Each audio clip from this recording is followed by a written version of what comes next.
The night Paris tried to kill Napoleon. Paris, Paris, December 1800. The city is cold, night of stone silent streets tension. slick with winter frost, lanterns flickering like dying stars in the fog. Carriages rattle through narrow streets, and inside, one of them sits a man the world will come to fear, admire and obsess over. He is young, only 31, but already First Consul of France. He is Napoleon Bonaparte. And tonight, he is late. That delay will decide whether history remembers him as a ruler or a corpse. Rise of a target. Just a year earlier, Napoleon had seized power in a political storm. France was exhausted, bloody from revolution, unstable, angry. The streets still carried the echo of executions, the memory of chaos, the fear of what came next. People wanted peace. 1800. Napoleon promised order, but peace A doesn't come city of free, secrets, and neither does where power. the fog By isn't the 1800, only thing Paris is rolling split in in. two. In Those who every see corner, him as France's a whisper. savior, and those who In see him every as a crown shadow, dictator a without a plan. crown. A Among the device second group, built whispers in begin. darkness Not debates, for a not king protests, of light. but something far more dangerous. A plot, a machine, a weapon designed not just to kill Napoleon, but to erase him in fire. At first, it sounds like rumor. Too bold, too reckless to be real. But in the shadowed cafes of Paris and the narrow streets near the Seine, fragments begin to connect. Disgruntled royalists, former revolutionaries betrayed by the new regime, men who once fought for liberty, now convinced it has been stolen again. They don't speak openly. They never do. Instead, messages pass through hands like contraband, folded notes, coded phrases, silent nods across crowded rooms. The plan has a shape, but no name yet. Only intent. A carriage route, a narrow street, a moment when Napoleon would be exposed, vulnerable, unguarded by the walls of politics or the army that now worships him. And then, the weapon. Not a blade, not a bullet, something worse. A bomb, hidden in plain sight. Built to shatter not just the body, but the illusion of control that surrounds him. A device designed to turn stone streets into flying debris, to transform a passing moment into a massacre. The conspirators believe they are not just assassins, they believe they are correction. That by removing Napoleon, they can reset France itself, restore what they think was stolen by revolution, consulate, ambition.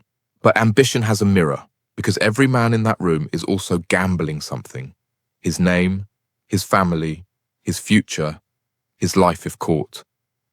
And still they continue, drawn forward by the same force they claim to oppose. Power. Outside their hidden meetings, Paris breathes uneasily. Soldiers patrol more often. Informants grow bolder. Napoleon, meanwhile, moves through the city as if untouchable, his confidence sharpening rather than fading. He is aware, he always is, but he underestimates nothing and fears even less. And so the stage is set, a city holding its breath, a leader walking toward a moment he does not yet know is waiting, and a secret machine of violence ticking quietly in the dark, counting down to an instant that could change France forever. The conspirators, in the shadows of Paris, royalist extremists, meet in secret rooms where the curtains are always drawn too tightly and every voice is lowered to a controlled whisper. No names are spoken unless absolutely necessary. Even then, they are altered. Half-truths become currency. Trust is not given, it is extracted in fragments. Their goal is simple in statement, but monstrous in execution. If they cannot restore the monarchy peacefully, they will remove the man blocking it. Napoleon is no longer seen as a leader to be opposed. He is an obstacle, a symbol, a fuse holding together a nation they believe should already be burning again. And so they build something that feels less like a weapon and more like a message from desperation itself. Their weapon is unusual for its time. A horse-drawn cart, a wooden frame disguised as something ordinary, something forgettable. A barrel, heavy, sealed, waiting. Gunpowder packed in tightly controlled silence. Iron scraps, nails, shards of metal, anything that can turn force into suffering. It is crude. It is improvised. And that is what makes it terrifying. Because it does not rely on precision. It relies on proximity. Later, it will be remembered by a chilling name whispered through history. The Infernal Machine. To the conspirators, it is not just a bomb. It is inevitability in physical form. Once placed, it no longer belongs to them. It belongs to fate. The plan is terrifying in its simplicity. Wait for Napoleon's carriage route. Study it. rehearse it, predict it down to seconds. Find the narrowest point. Rue Saint-Nicaise, where movement slows, where escape is limited, where chaos will have nowhere to spread except outward. They choose it precisely because it offers no mercy. The cart is positioned in advance, disguised among ordinary street clutter. Nothing about it should attract attention. That is the genius of it. In a city rebuilding itself from revolution, strange objects are no longer strange. They are ignored. And then comes the waiting. Hours stretch, then longer. Every passing carriage becomes a false alarm. Every distant hoofbeat tightens nerves already stretched beyond comfort. Inside the minds of the conspirators, time fractures. Some imagine victory, others begin to imagine failure, but none of them stop. Not anymore. The plan has momentum now, and momentum is harder to abandon than belief. Finally, word spreads. Napoleon is on the move. Not through official channels, but through the invisible network of watchers placed along the route. The message arrives like electricity through a wire. He is coming! The street seems to change without changing. Vendors continue shouting. Citizens continue walking. Life refuses to acknowledge what is about to happen. But beneath it all, tension gathers. Tight, invisible, suffocating. The cart waits at Rue Saint-Nicaise. The barrel waits inside it. The fuse is prepared. And the city of Paris, without knowing it, is about to pass within arm's reach of an explosion designed not only to kill a man, but to rewrite the direction of an empire in a single, violent instant. The night of December 24th, Christmas Eve, Paris is alive with celebration. Church bells echo through the cold winter air. Thousands fill the streets, laughing, singing, and hurrying toward candlelit churches. Inside the Tuileries Palace, however, a different drama is unfolding. Napoleon Bonaparte prepares to leave for the opera. His carriage is ready. His guards are waiting. The performance is about to begin. But the first consul is late. He reviews reports from across Europe. He signs documents. He discusses matters of state with his ministers. Minutes pass, then more minutes. The delay seems insignificant.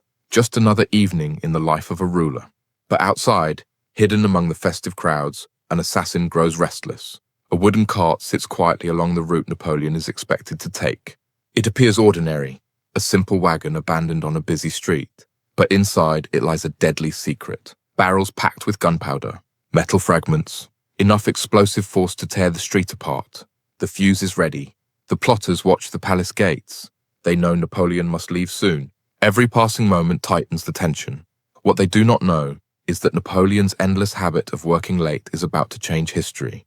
The assassin's cart waits. The fuse waits. Paris celebrates. And fate quietly counts down the final minutes before one of the most dramatic assassination attempts of the Napoleonic era. A delay that saves an empire. At last, Napoleon steps into his carriage. The palace doors swing open. Cold night air rushes in. His escort forms around him as he settles into the carriage. The horses stamp against the frozen ground. A command is given. The wheels begin to turn. Slowly, the convoy leaves the Tuileries Palace and enters the crowded streets of Paris. But earlier delays inside the palace have changed everything. A few extra signatures, a few final conversations, a few minutes that seemed completely ordinary. Now, those minutes have become the difference between life and death. Ahead, the city glows with Christmas lights. Families gather for midnight celebrations. Music drifts from cafes and churches. No one suspects that disaster is only moments away. Hidden along the Rue Saint-Nicaise stands a simple wooden cart. A horse is tied beside it. To passers-by, it looks harmless, forgettable, just another vehicle left on a busy street. But beneath the straw and barrels lies a carefully prepared infernal machine, a bomb powerful enough to shatter buildings, a weapon designed for one purpose, to kill Napoleon Bonaparte. The conspirators watch from the shadows, their eyes fixed on the approaching route. Their hearts pound with anticipation. They believe victory is seconds away. The fuse has already been lit. Sparks crawl through the darkness. Smoke curls into the winter air. The countdown has begun. Napoleon's carriage moves closer. Closer. Closer still. And in the next few moments, Paris will be shaken by an explosion so violent that it will echo across Europe and change the course of history. The explosion. Rue Saint-Nicaise is silent. For a brief moment, everything seems ordinary. The narrow street is crowded with travelers, merchants, and residents making their way home on Christmas Eve. A young girl guides a horse. Neighbors talk outside their doorways. The city celebrates. unaware of the danger hidden in plain sight. Then, boom! A blinding flash tears through the darkness. Fire erupts into the night sky. The ground trembles beneath the force of the explosion. Windows burst apart in every direction. Glass rains down across the street like deadly shards of ice. Horses rear in terror. Carriages overturn. Walls crack. Roofs collapse. The shockwave races through the neighborhood, shaking buildings far beyond the blast site. A passing cart is obliterated instantly. Wood, stone, and metal are hurled through the air. Flames spread rapidly among the wreckage. Thick black smoke swallows the street. People scream and run for safety. Others are frozen in shock, unable to comprehend what has happened. The peaceful sounds of Christmas vanish. Now there is only chaos, fire, dust, and panic. For several terrifying seconds, no one knows whether Napoleon is alive or dead. The conspirators wait anxiously. Surely no one could survive such a blast. Surely the mission has succeeded. But fate has played a cruel trick on the assassins.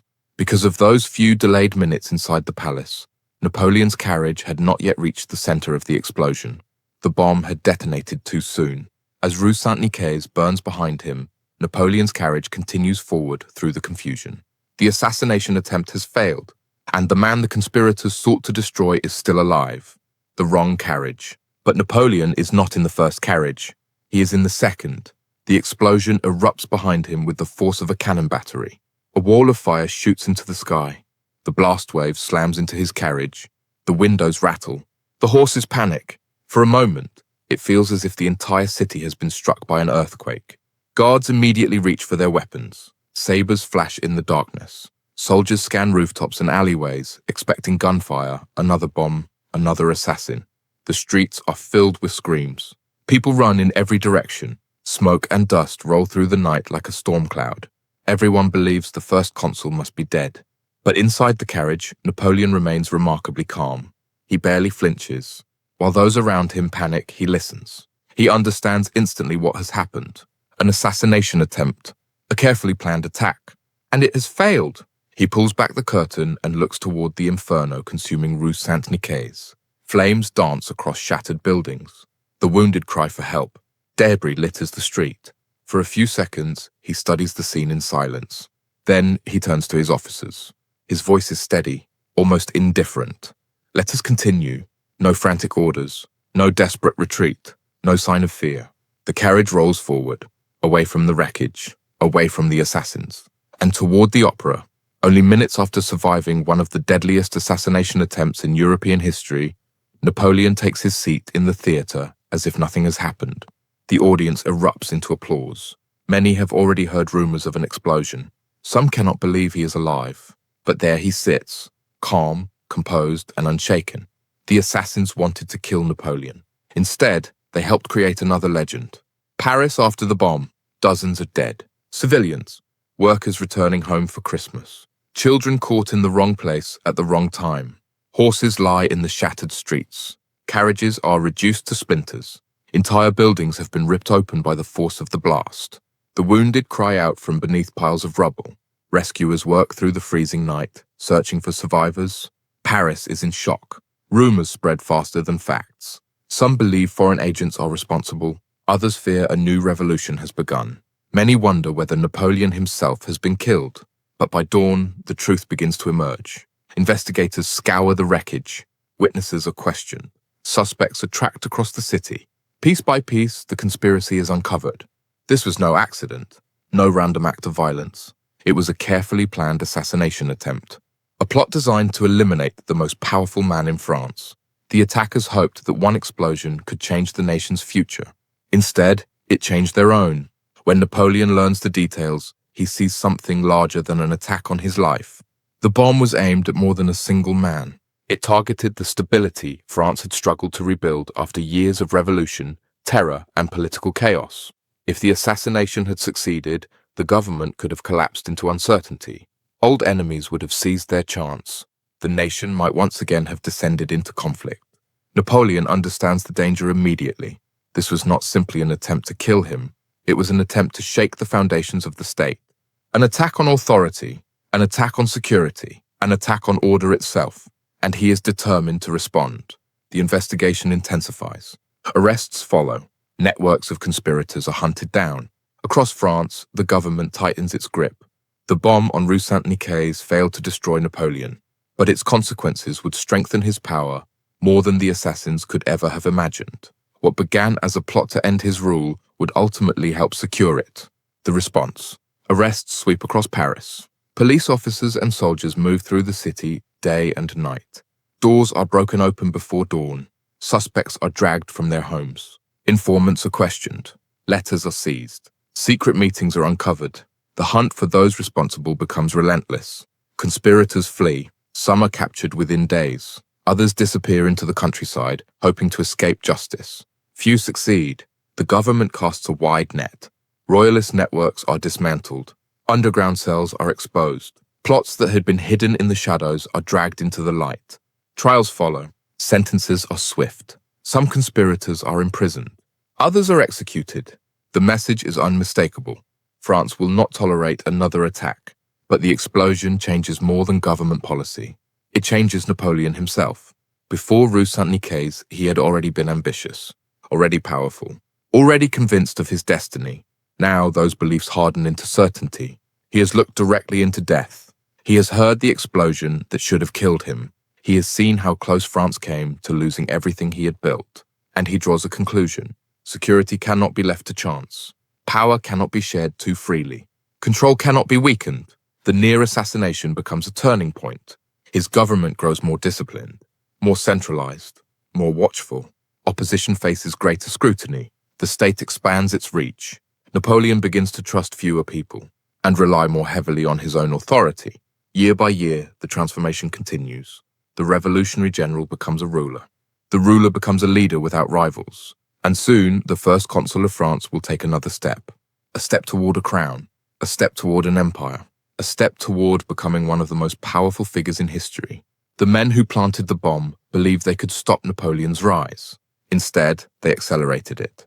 The explosion that nearly ended his life helped forge the leader who would dominate Europe for the next decade. The man who almost died on a Paris street that Christmas Eve became the man who refused to be weak ever again. The hidden shift. Historians still debate it.